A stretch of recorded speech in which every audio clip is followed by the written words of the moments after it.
कहानी की शुरुआत में हम एक ट्रांसजेंडर हड्डी को देखते हैं जो बता रहा होता है कि लोग किन्नरों से इसलिए डरते हैं क्योंकि उन लोगों के पास वरदान होता है, उनका आशीर्वाद और उनका श्राप बहुत शक्तिशाली होता है, लेकिन उससे भी ज्यादा खतरनाक होता है उनका बदला। फिर कहानी जाती है 6 महीने के बाद प्रयागराज उत्तर प्रदेश में। हम कुछ लोगों को देखते हैं जो एक डेड बॉडी को लेकर उसे जलाने के लिए जा रहे थे। उन भीड़ में हड्डी भी होता है, लेकिन पुलिस उन्हें रोक देती है और कहती है कि भट्टी खराब हो गया है, ट्रांसफार्मर जल गया है, इसलिए कहीं और ले जाओ जलाने के लिए। लेकिन हड्डी उस आदमी जो मर गया है उसके बेटे को भड़का देता है, जिससे वो पुलिस वालों से लड़ने लगता है। और मौका देखकर हड्डी अपने दोस्त मलखन के साथ उस बूढ़े आदमी के डेड बॉडी को चुरा कर वहां से चला जाता है। लेकिन किसी कारण की वजह से हर जगह पुलिस की नाकाबंदी लगी होती है और हड्डी का वो पीछा करने लगते हैं, पर दोनों किसी तरह बचकर भाग निकलते हैं। और टीवी पर न्यूज चल रहा होता है कि प्रयागराज में लाश गायब हो रहे हैं, शमशान से, बाकी जगहों से, और शायद इसी वजह से पुलिस शमशान पे घात लगाए बैठी हुई थी। हड्डी और उसका दोस्त मलखन ये सारे डेड बॉडीज को बेचने का काम करते हैं, लेकिन प्रयागराज में उनका काम अब चलने वाला तो है नहीं, इसलिए वो बस पकड़ के वहां से निकल जाते हैं। लेकिन रास्ते में ही वो अपने दोस्त मलखन को मार देता है। अगले दिन हड्डी नोएडा पहुंच जाता है और हड्डी एक होटल में चाय पी रहा था और वहां न्यूज चल रहा था जिसमें इरफान रिजवी, जो किन्नर समाज के सपोर्ट में आवाज उठाता है, वो बता रहा होता है कि प्रमोद अलावत ने किन्नर समाज के लोगों को उनके ही घर से बेदखल कर दिया है। हड्डी जाता है इरफान के ऑफिस में और उसे चुपके से देखते ही रहता है। आधी रात में हम एक और आदमी चूना को देखते हैं जो ट्रांसजेंडर के भेष में पुलिस ऑफिसर के गाड़ी में होता है और वो ऑफिसर उसे ट्रांसजेंडर समझ के उसके साथ जबरदस्ती करने लगता है। चूना भी उससे लड़ने लगता है और लड़ाई में उसका बाल निकल आता है। जैसे वो पुलिस ऑफिसर चूना को मारने की कोशिश करता है तभी वहां पर हड्डी पहुंच जाता है और उस पुलिस ऑफिसर को मार डालता है। और चूना का साथ ही जोगी भी वहां आ जाता है और दोनों मिलकर पुलिस की डेड बॉडी को यमुना में बहा देते हैं। अब दोनों हड्डी को अपने ठिकाने पर लेकर आते हैं जहाँ वो लोग रहते हैं और उस जगह को सत्तू नाम का आदमी चलाता है और वो हड्डी को देखकर पूछता है कि ये आदमी कौन है, जिस पर चूना और जोगी बताते हैं कि इसी आदमी ने उस पुलिस ऑफिसर को मारा। पर सत्तू कहता है कि अगर इंदर को पता चल गया वो हमें मार डालेगा, यहाँ सिर्फ हम लोग और कोई और नहीं रह सकते। चूना कहता है कि इंद्र को बताने की जरूरत नहीं है। फिर वो सब हड्डी को एक कमरे में बंद कर देते हैं और थोड़ी देर के बाद वहाँ इंद्र आता है और वो चूना, जोगी और सत्तू पर बहुत ज्यादा गुस्सा होता है कि आखिर इस आदमी को भी वहीं क्यों नहीं फेंका है, जिस पर सत्तू इंद्र से कहता है कि ये आदमी हमारे काम का है। इंद्र हड्डी को बहुत पिटवाता है और उसे पूछता है कि वो कहाँ से है। हड्डी कहता है इलाहाबाद। इंद्र उसे पूछता है कि तो फिर यहाँ तुम क्यों आए हो। हड्डी कहता है आपके साथ काम करने के लिए, सकून भाई वाला काम करने के लिए। ये सुनकर इंदर उसे पिटवाना बंद करता है और हड्डी उसे कहता है कि मलखान ने बोला था यहाँ आने के लिए। इंद्र पूछता है कि मलखान कहाँ है, जिस पर हड्डी झूठ कहता है कि मलखान भाग गया। इंदर सकून भाई को कॉल करता है और उसे हड्डी के बारे में पूछता है, जिस पर सकून भाई कहता है कि हड्डी और मलखान मेरा इलाहाबाद वाला फैक्ट्री देखते थे, लेकिन वहाँ रेड पड़ गई और दोनों वहाँ से भाग के दिल्ली आ गए। इंद्र कहता है कि हड्डी मेरे पास है और वो मेरे लिए काम करेगा। इंद्र उससे पूछता है क्या हड्डी काम का आदमी है, क्योंकि वो नोएडा में अपना फैक्ट्री खोलने वाला है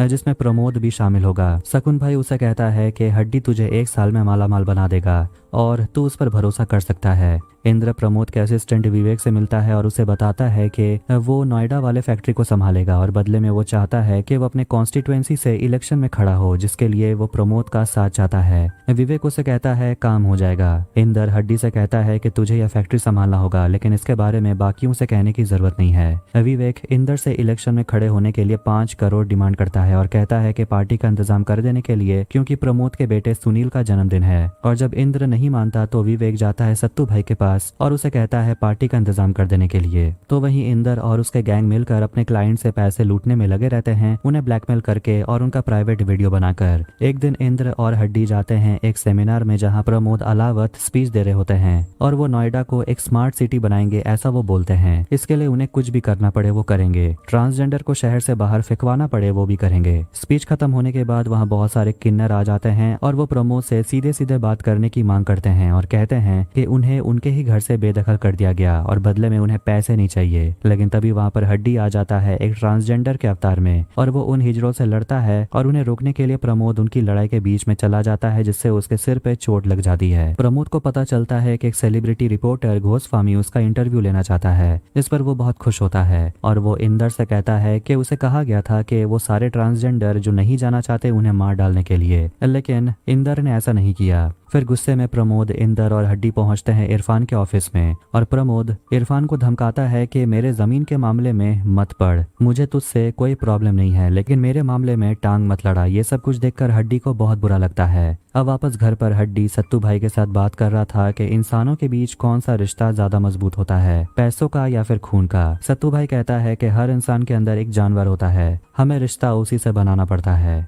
हड्डी उसे पूछता है कि आप इंद्र को कब से जानते हैं। वो उसे एक फोटो दिखाता है जिसमें इंद्र रेवती अम्मा के साथ होता है और इंद्र को पहले से ही पता था कि वो एक किन्नर है। फिर जैसा कि तय हुआ था, सुनील का बर्थडे पार्टी मनाया जाता है, लेकिन उस पार्टी में प्रमोद का असिस्टेंट विवेक मर जाता है। उसने एक ड्रिंक पी लिया, शायद उसमें कुछ मिला हुआ था। अगले दिन जब प्रमोद को इस बारे में पता चलता है तो वो पहले तो अपने बेटे को बहुत डांट लगाता है कि उसे हमेशा पार्टी करने की जिद लगी होती है और वो पार्टी में ड्रग्स भी लाता है। इसके बाद वो सत्तू भाई को डांटता है कि विवेक के कहने पर उसे ये पार्टी अरेंज करने की क्या जरूरत थी। अब प्रमोद के लिए इतना कम नहीं था कि अब विवेक का बेटा गौरव प्रमोद से 10 करोड़ मांग रहा है और वो चाहता है कि इंद्र का आदमी जाकर विवेक के बेटे गौरव का मर्डर कर दे, जिस पर हड्डी कहता है कि मैं यह काम कर दूंगा। प्रमोद का ध्यान तब हड्डी पर जाता है और वो उसे कहता है कि तुम्हें घर के अंदर जाकर मर्डर करना होगा। कर पाएगा? हड्डी जोश में कहता है कर दूंगा। उसके बाद वो विवेक के घर पहुंचता है एक ट्रांसजेंडर की तरह सज धज के और वो अंदर गार्ड को एक कागज में लिख के देता है कि जहां विवेक की डेथ हुई थी वो भी उसी पार्टी में थी और उसे गौरव से मिलना है। और वो विवेक के बेटे गौरव को बताती है कि मैं तुम्हारे पापा की गर्लफ्रेंड थी और उसे वो पार्टी वाला वीडियो देता है और झूठी कहानी उसके बेटे को सुनाने लगता है। फ्लैशबैक में देखते हैं कि वो हड्डी ही था जिसने ड्रिंक में कुछ मिलाकर प्रमोद के बेटे सुनील को वो देने वाला था, लेकिन विवेक आकर वो ड्रिंक पी जाता है और उसकी मौत हो गई थी। हड्डी अपने सिर से बाल हटा लेता है और विवेक के बेटे को धमकी देता है कि तुझे प्रमोद के ऊपर केस करना होगा और अगर तू इस केस से हटा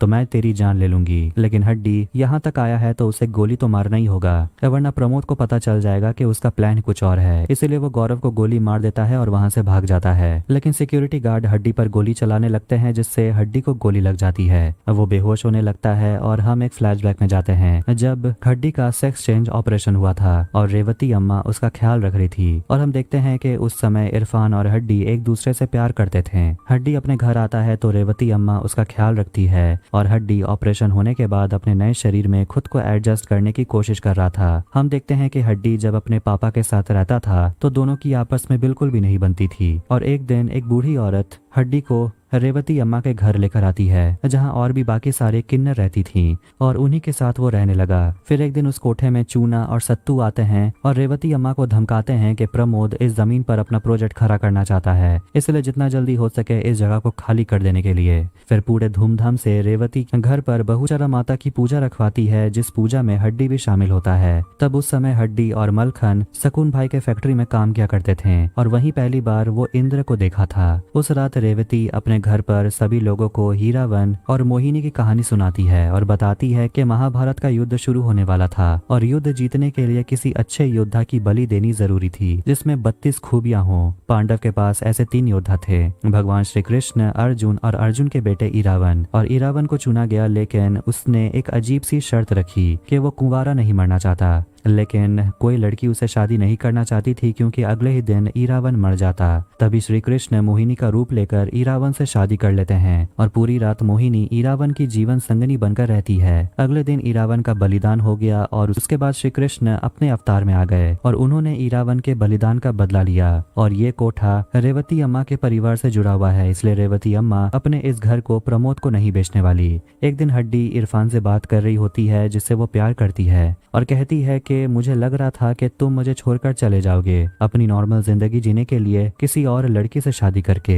लेकिन इरफान यहाँ साफ साफ कह देता है कि वो हड्डी को छोड़कर कभी नहीं जाएगा। लेकिन हड्डी को इस बात की चिंता है कि कहीं इरफान उसके लिए अपने करियर, अपने फ्यूचर को ना छोड़ दे। हड्डी इरफान से साफ साफ पूछती है कि सोच लो, अगर तुम मेरे साथ जिंदगी बिताना चाहते हो, क्योंकि मैं बच्चा पैदा नहीं कर सकती ना मैं तुम्हें वो खुशी दे सकती हूँ। तभी आजान का समय हो जाता है और इरफान एक अंगूठी निकालकर हड्डी को पहना देता है। अगले दिन जाकर जाकर दोनों रजिस्ट्रार ऑफिस में शादी कर लेते हैं। लेकिन रेवती अम्मा कहती है कि शादी तो अग्नि के सामने ही होगी, तभी मैं इसे शादी मानूंगी, और जब इरफान अमेरिका से लौट आएगा तभी ये शादी होगी। फिर तभी वहाँ पर प्रमोद और इंद्र के लोग पहुंच जाते हैं और रेवती अम्मा हड्डी और इरफान को एक कमरे में जाने के लिए कहती है और उन्हें बंद कर देती है। रेवती अम्मा प्रमोद से मिलती है और प्रमोद बस यही चाहता है कि रेवती अम्मा डॉक्यूमेंट पर साइन कर दे और ये जमीन प्रमोद के नाम कर दे, लेकिन रेवती नहीं मानती और उसे कागज को जला देती है। प्रमोद कहता है मुझे पता था आप यही करेंगी। उसके बाद वो कुल्हाड़ी निकाल के रेवती अम्मा के गले पर वार करता है, जिससे उनका बहुत खून निकलने लगता है और वो वहीं मर जाती है। ये सब कुछ हड्डी और इरफान छत से देख रहे होते हैं और हड्डी ये सब कुछ देखकर बहुत ज्यादा डर जाता है। प्रमोद हेडफोन लगा के गाना सुनने लगता है और उसके लोग यानी कि इंद्र, चूना, जोगी और बाकी सभी मिलकर वहाँ कोठे में जितने भी किन्नर होते हैं उन सभी को गोली मार के खत्म कर देते हैं। इरफान नीचे देखने की कोशिश करता है तो उसे भी एक गोली लग जाती है। फिर प्रमोद और उसके लोग चले जाते हैं। उसके बाद हड्डी नीचे आता है और वो जोर जोर से रोने लगता है क्योंकि उसका पूरा परिवार मर गया। फिर हम उस सीन को देखते हैं जो हमने फिल्म के शुरुआत में देखा था, जब हड्डी शकुन भाई के पोते को मारने की धमकी दे रही थी और वो बताने लगती है कि कैसे श्री राम जी ने ऐसे लोगों को जो ना नर है ना नारी, उन लोगों को उन्होंने वरदान दिया कि उनका आशीर्वाद शक्तिशाली होगा और उनका श्राप भयानक, और उससे भी भयावह होगा उनका बदला।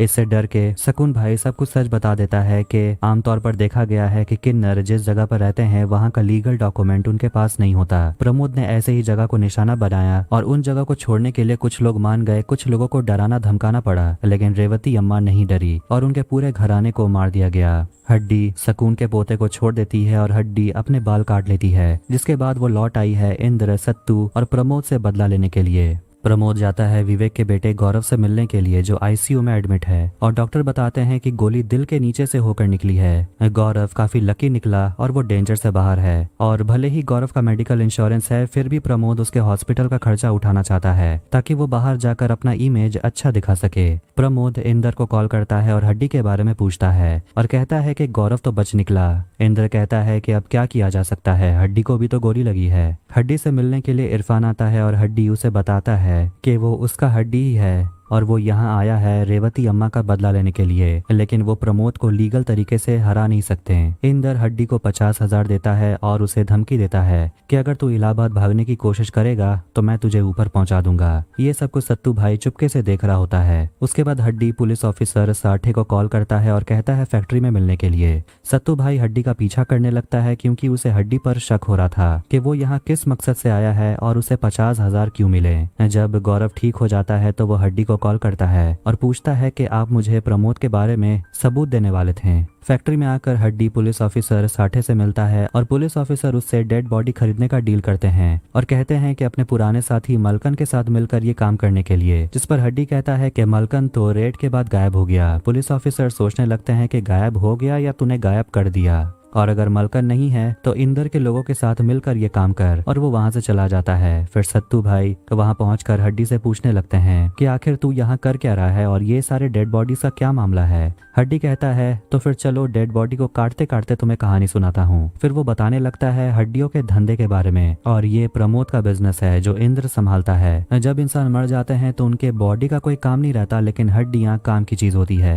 मेडिकल की पढ़ाई से लेकर मेकअप तक हर जगह हड्डियों का इस्तेमाल किया जाता है और इन हड्डियों का सबसे बड़ा एक्सपोर्टर इंडिया है। और हड्डी ने ये बिजनेस इलाहाबाद में शुरू किया था, जहां वो शमशान और बाकी किसी जगह से डेड बॉडी को चुरा कर उनके मांस को गलाकर उनके हड्डी को साफ करके प्रमोद या फिर किसी भी बड़े आदमी से होकर चीन या फिर कोरिया भेज दिया जाता था। फिर एक दिन इलाहाबाद में रेड पर गई तो वो भागते हुए दिल्ली आ गया। इसलिए प्रमोद के अंडर वो रहकर इंदर ने एक फैक्ट्री लगाया और उसके मैनेजमेंट के लिए उसने हड्डी को रखा, और इसीलिए उसने हड्डी से कहा था किसी को इस बारे में नहीं बताने के लिए। फिर वो बताने लगता है कि कैसे हड्डियों को नाइट्रिक एसिड से गलाकर सारे मांस को निकाल लिया जाता है और हड्डियों को चमका कर उन्हें एक्सपोर्ट कर दिया जाता है, और इन्हीं को बेचकर आज प्रमोद नोएडा का बादशाह बन गया है। सब कुछ जानने के बाद सत्तू भाई वापस अपने घर आता है और अपने साथियों को इंद्र के सच्चाई के बारे में बता देता है कि वो असली में प्रमोद को 5 करोड़ देने वाला है, बदले में वो इलेक्शन के लिए खड़ा होना चाहता है। और वो ये भी बता देता है कि वो हड्डियों का धंधा करता है, और चूना और जोगी को ये भी बताता है कि तुझे पता है कि हड्डी का नाम हड्डी क्यों है, क्योंकि ये हड्डियों का बिजनेस खड़ा करने में लोगों की मदद करता है। हड्डियों से मांस निकालने में ये एक्सपर्ट है।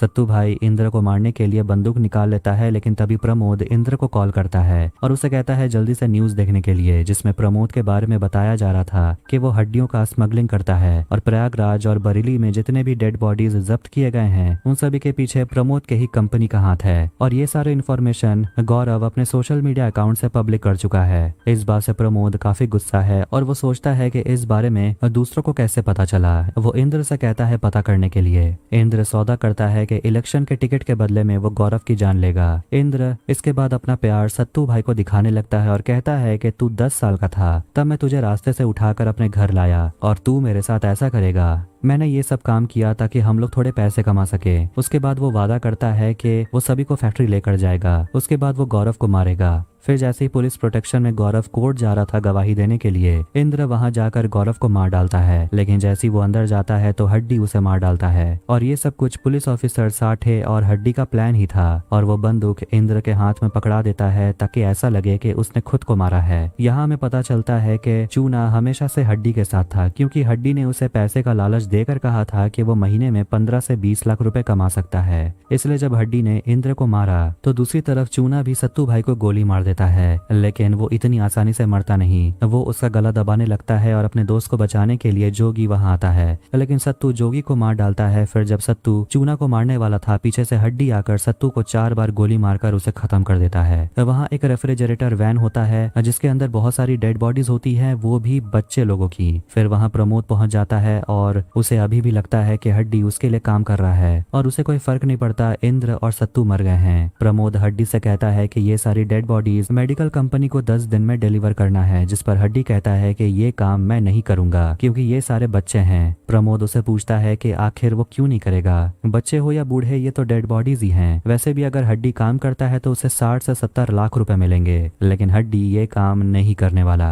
प्रमोद उसे पूछता है कि कोई तो है जिसने बाहर में हड्डियों की स्मगलिंग के बारे में खबर फैलाई है और पूछता है कि वो कौन है। जरूर होगा कोई प्यार का अंधा। फिर हड्डी वहां एक बर्निंग चेंबर के अंदर अपने बॉयफ्रेंड इरफान को देखता है, जिसे देखकर वो घबराने लगता है और प्रमोद हड्डी को गोली मार देता है। किसी तरह हड्डी रेंगते हुए आगे बढ़ता है और अपने बॉयफ्रेंड के हड्डियों को उठाकर रोने लगता है। अब कहानी जाती है कुछ महीनों के बाद। जो प्रमोद को चाहिए था वो उसे मिल गया। वो अपने हत्याए हुए जमीन पर हवन कर रहा था। तभी वहां पर किन्नर पहुंच जाती हैं। प्रमोद कहता है उन्हें आने देने के लिए क्योंकि उनका आना शुभ होता है। लेकिन वो सारी किन्नर अपने साथ हड्डी को भी लेकर आती हैं जो अभी भी जिंदा है और वो प्रमोद के गुंडे को पीटने लगती है। और जब वो सारे गुंडे हड्डी को पीट रहे थे तो उसे रेवती अम्मा की सुनाई गई कहानी याद आती है महाभारत की, कि जब इरावन की बलि दे दी गई थी तब कैसे श्री कृष्ण ने उनका बदला लिया था। इसके बाद हड्डी खड़ी होती है और अपने इरफान के मौत का बदला लेने के लिए उन सभी से लड़ने के बाद वो प्रमोद से लड़ती है और आखिर में वो उसे बिल्कुल वैसे ही कुल्हाड़ी से काट डालती है जैसे प्रमोद ने रेवती अम्मा को मारा था